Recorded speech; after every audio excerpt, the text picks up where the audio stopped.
All right, how's it going? It's a little bit late here tonight. It's going on 11 o'clock. I had a pretty busy day earlier today. There was horse racing today, and I cooked some meat again. And I was watching tonight. I somehow I was remembering. The guy that does the Blackstone, the flat griddle Blackstone, I think on his back porch, the Hungry Hussy cooks all this types of stuff. Well, today, must have been a couple days ago, he was doing treat meat, which he was talking about was the same as like, canned. Basically, the idea with that meat, it's I actually think, I don't want to comment on that meat, but the idea of a canned sort of like sausage or bologna, if it's high quality bologna, where it's sort of cooked. It's basically like formed sausage, which is pork, or formed beef and sausage in a can, which then you take out, you slice, and you reheat on a griddle. Basically, it's in a way. It's sort of like cured or cooked, sausage that comes in sort of a tube or something. Not a tube, but like the plastic roll. And, you can basically, it ends up being like, instead of buying the sausage in a link or whatever, I did have a couple times when I was growing up when I ate Spam cooked on a griddle outside. And, in a breakfast morning, if it's sliced thin, I was with other campers, so we got kind of a plate of sliced meat like that. We had some syrup we added to it. Ended up being pretty good. So I know whatever goes into it. It's kind of like what I talk about at the grocery store with what they add to a lot of that stuff, and sometimes it's not as good. So what I was doing, and I comment on treat, right? Now, I don't know if I've done this before. I actually think this is kind of good, but I take my Funyuns that I've bagged again, so it's in a smaller size. You buy some of this stuff; it comes in such a large bag. I basically just take four ring Funyuns, okay. I don't want them if they're broken up, and they're basically just this size. I get the little bit of meat I have left, and I get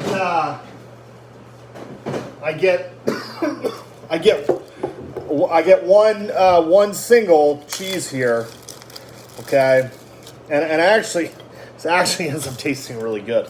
You take one single, okay. You break the single up into 4 pieces. Okay, you put it on the Funyun. Okay. Let's see, did I do that right? When you tear apart the single cheese, you got to make sure it goes on the right size Funyun. You got one smaller one bigger one. So and then I'm sure I've done. I don't know if I've done this before or not, but basically. And then you just get out the meat you have left.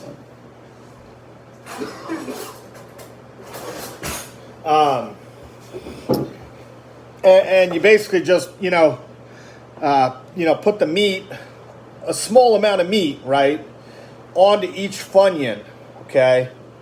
So you just put a little bit of meat on each Funyun, okay? And,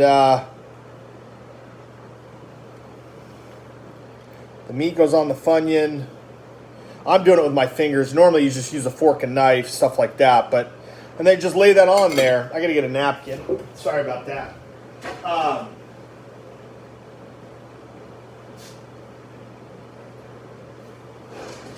But what I was saying, and what I wanted to comment about, is I was driving on 14. Going west out by the gorge. There's a big concert tonight there. They're doing the electronic stuff, but I guess the gorge now is farther up in Washington. You go up like over to basically Yakima and there. Somehow I thought the gorge was down here along sort of the Columbia River a little bit, but but I didn't remember that well. But what I was saying is, there's a smaller town on the way from here up 14 out up towards Yakima, and you just basically stop there.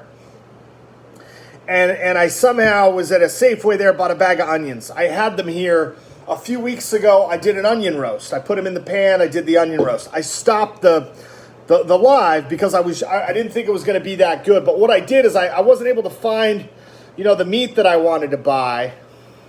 And it's kind of going back to what the Hungry Hussy said about, that canned meat, you recook it again, even though it says it's fully cooked, right? But I bought sliced roast beef from the deli, okay? And then basically what you do is, I re-roasted it with the onions. So you do an onion roast in a, roasting pan or some kind of dish. You add the deli meat of roast beef, and you don't do like a long roast, but you basically re-roast it again. And so you re-roast it in the onions and the seasonings, and you probably want to add some fat in there, okay? And it ends up being pretty good. But I didn't know how it was going to be that time, so I didn't continue showing it or whatever. But I guess the point I was making was that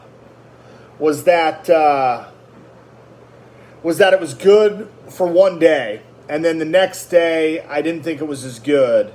So as just kind of a comment, some of the things you buy that say they're fully cooked, you can recook them or reheat them for a shorter amount of time, like deli roast beef in a roasting pan with chopped onions and seasonings and some fat in there. Because most of the time the roast beef from the deli, obviously isn't a product with fat like a sausage or a premium bologna. Okay, so that was kind of what I did, but I didn't show it because it just and it's basically something you can put on a roll, or you can just eat it on a plate or whatever with some rice or something like that. So, but this is kind of what I've been doing for a couple days. You take the Funyun round, you put a single slice on it, and a little bit of meat on it that's been roasted. So ends up tasting really good.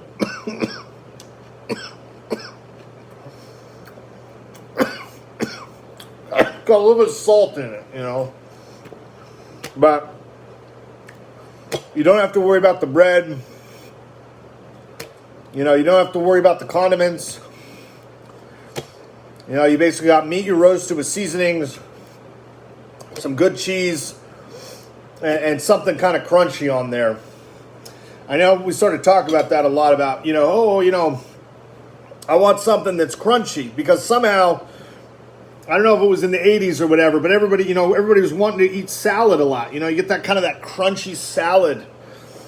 Caesar salad, or get the croutons on it. A lot of people for a while like that, like the Asian salad that's got like those crunchy little flavorful things in it, and you end up just saying, oh yeah, what if you, for a while people were like, what if you chop up steak, you put it on a little bit of that lettuce that gets real crunchy, romaine lettuce or whatever, you add a little bit of the salad seasoning dressing or whatever. And you get kind of like that sort of that crunchy, flavor that I think people want and like a lot.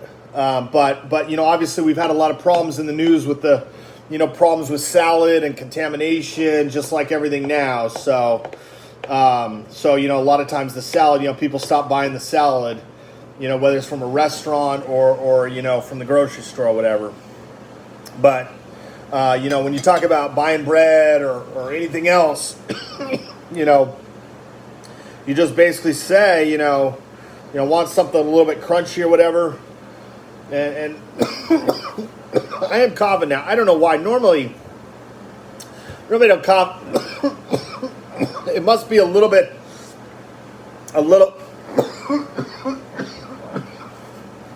I'm sorry. It must be a little bit higher salt content. I don't know, but forgot what else I was talking about. Anyway, Just kind of be a shorter post. Earlier today I had kind of a bad post. I got way out of hand with the videos that I was watching.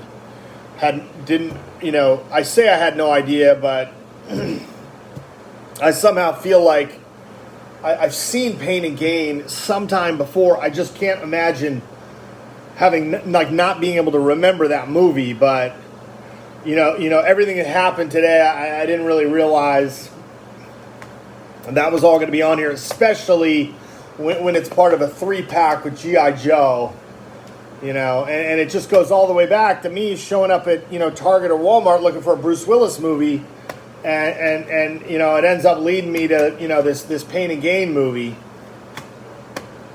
Obviously, a lot of stuff going on there. It does say it's an unbelievable true story, so I guess it has that as a defense. But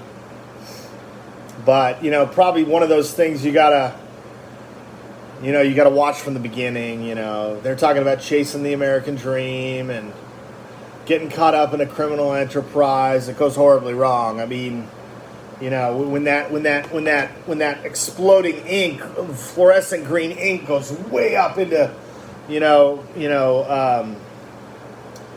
Dwayne Johnson, like all up in here. It's like you're like, man, and then the whole thing, going out the rest of the way, he's got to get out of there, or whatever. But he is a bank robber in the movie, so But anyhow,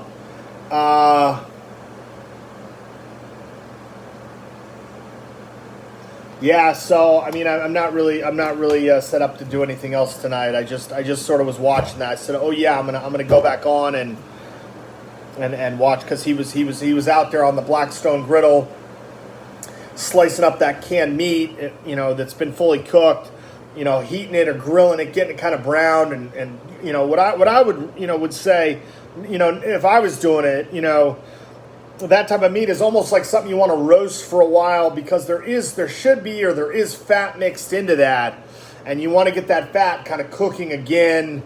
But you always kind of have to deal with does the meat blacken even more, or does it shrink down like basically ground beef, because a lot of like ground beef, if you were to take ground beef, some of it and basically package it in a can, right?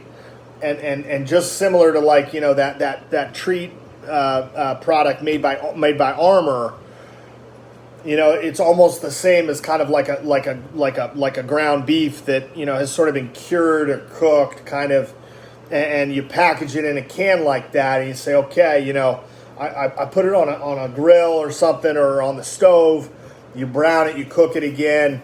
Or even if you would attempt or try to re-roast or sort of assumed roast in the oven, and it would kind of shrink down. You get a little bit of that fat coming out of there. So that's kind of the thing with it. And then the only other thing you have to worry about in terms of elevation or escalation or concern is any of the additives that have been added to it or whatever. If you see some coming off there, obviously when you look into something that goes in the oven like a roasting pan, and from something that's raw, anything that cooks in there for a while, all those additives come out of that or come part of that, and they end up burning off, and so you won't have that that clean pan or dish. Or even a skillet if you let it cook for a while, because all that stuff blackens faster, and it clumps, sticks down onto the bottom of the pan or the roasting pan or the oven or whatever. Not the oven, but the dish or whatever. And so that's really the only difference. That meat will shrink a little bit with the roasting. The fat comes off it, goes into the kind of the pan or the dish, or on top of the griddle.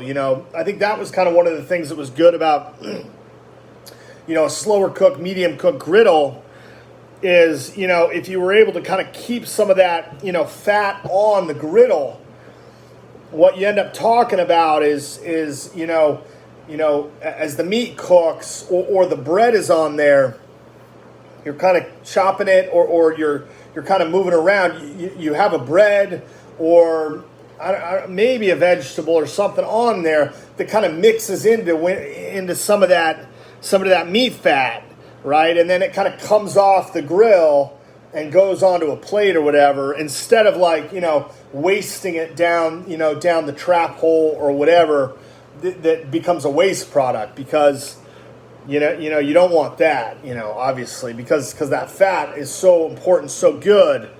When we talk about it cold, obviously it's going to be warm, some are hot, right? But, that fat from the things you cook, becomes so important, which is why, if you basically take a, ground beef or a burger, you roast it in a pan in the oven, you get that sort of that other additives that come off, that burn off, and obviously blacken into the dish, And so, you'll have that sort of that rendered fat in the dish with, whatever meat, if it's chopped or a freshly chucked, from the deli. You basically say, okay, I want to take, some fat chop here. I want to take some meat chop here. You go to the deli man or the deli from the front, and you basically say, I want to buy these, and I want to buy this fat. I'm going to give it to you. Put that in the hand grinder. You grind that around. It comes out. You don't have that, that manufactured additive going into it like the canned product. You can bring it home. You can put it in a form. But if you put it in a dish to roast, like other meat products, you end up getting that fat coming off it into the dish. The meat sort of shrinks a little bit as it roasts. In size or volume, however you want to talk about it. And then what you end up having is you have something that cooks faster, that tastes good, you can season it, and then ideally, right, if it's a really clean, manufacturing process, you don't have those additives that blacken the dish that you still have to deal with, right? You end up with just sort of a clean, mostly clean dish, and you got your fat and your roasted ground in there, right? And so that ends up being really good. But obviously, we don't always have that. We don't have a deli man that we can go to that will ground chuck or ground meat and fat together for you. And so we'll buy a canned product that's got lots of salt in it. We'll throw it onto the griddle. We'll hope some of that fat cooks. We'll hope some of that meat recooks. And you flavor it. You add some sugar with some syrup or something to it, like a breakfast, or like what the Hungry Hussy did. You add it to a sandwich with some different oil and some vegetable and stuff like that, some cheese. So a lot of times we go right back to the cheese, because that cheese will help anytime that meat, does not have a developed roast to it. It has an assumed cure, an assumed cooked, and a processing facility to it. So, what you basically end up with is trying to do something like I did. You buy the onions, they sit, you put them in a pan, you roast, you add some fat to it, which I have, but then you buy the deli meat, the roast beef, which is a cure cook, and you re-roast it for less time, and you end up having a pretty good meal with some of those roasted onions, the seasoning, the deli meat re-roast. But the next day it ends up, for me, it wasn't as good the next day. So that's kind of what I had to deal with. And I wanted to, re-talk about that, because I know I said I was doing an onion roast or whatever. I didn't really complete what I was cooking, from that post. So hope you're doing well. Hope you're having a good day. It's about 11:16 here at night, and I'll talk to you later. Bye-bye.